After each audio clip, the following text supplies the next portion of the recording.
De facto geçti Aman İmanaliyev'in Atameken Partiyası parlamentlik şaylığının aldığında Prezident Almazbek Atambayev'in qaysı sabalda qaltırууну çeşitimi degen suroo koyup Aida Salyanovanın kızmattan ketүүsүn Kumtörдүн бүтпөй келаткан ишин мисалга алуу менен кеп кылды.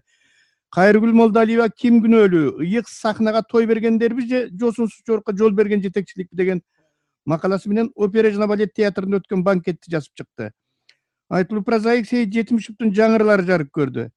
Кыргыз эл артисти Нуртай Борбиевдин тагдыр кино тасмасы кыйналган кыргыз коомунун бүгүнкү турмушун көз алдыга таамай тарткан көркөм тасма болгонун Руслан Зайырбек уулу баяндады. Төлөгөн Каркеевдин атактуу сөзүнүн мемдери да ушул санда. Алибекести саясаттануучу Табылды Акеровдун маегине орун берди.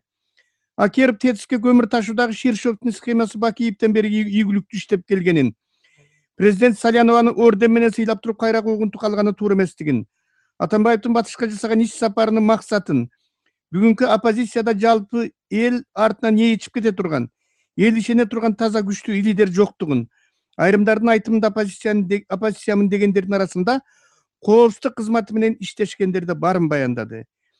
Илим доктору Советбек Байгазиев башында турган коомдук ишмерлер Бабырбек Жээнбеков, Бектур Исаков, Жумамамбетов билим министри Эльвира Сариевага кайрылуу жолдоду.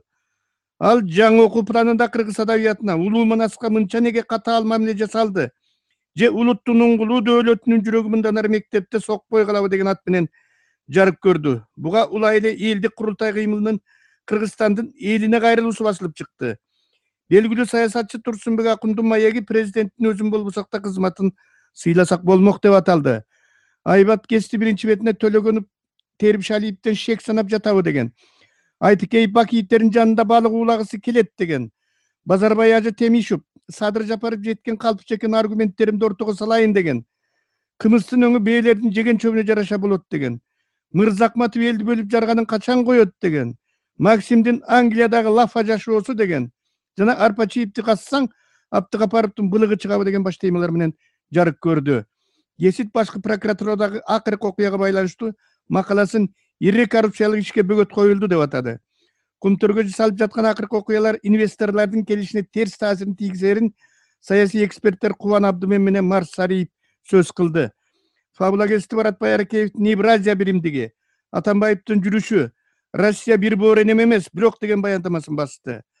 Айбек Шамшикеев макаласын Арпачиевдин артында кимдер турат деп суроо коюп, Арпачиев бул $200,000 өзү жалгыз ала албайт болчу.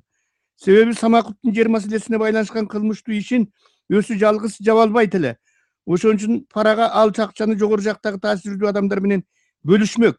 Кыскасы Арпачиевге дем берген аткаминерлер ушул тапта кызмат ордуларында көчүктөрү бүлкүлдөп жатса керек.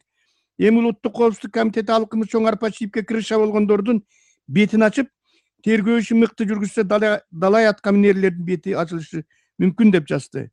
Ички иштер министри Мелис Турганбаев интервьюсун коопсуз шаар долбооруна кол койбогонумдун себеби бар деп атап, буга чейин милиция тармагында кандай иштер жүргүзүлгөнүн кенен баяндап келип, тендерде утуучу аталган россиялык Стилсов компаниясына кол койбогондугунун жүйөсү барын, ага 100 суроо берип бирине да ойдогудай жооп ала албаганын. Мисалы каражат маселесин сураганда өзүбүздүн акчабыз жок, бирок биз инвесторлор менен келебиз деп жооп беришкенин, өстөрүндө акча жок туруп тендерге катышып жеңүүчү болуп чыккан эле күмөн жаратаарын. Интернетти казып окуганда дүйнөдө коопсуз шаар долбоору боюнча Кытай менен Түштүк Корея алды экенин, мына ушуларды окуп билип, бул долбоор мамлекеттин кызыкчылыгынын негизинде гана ишке ашуусу керектигин айтып туруп колун койбогонун баса белгиледи. Ушу менен кесип баяныбыз соңуна чыкты.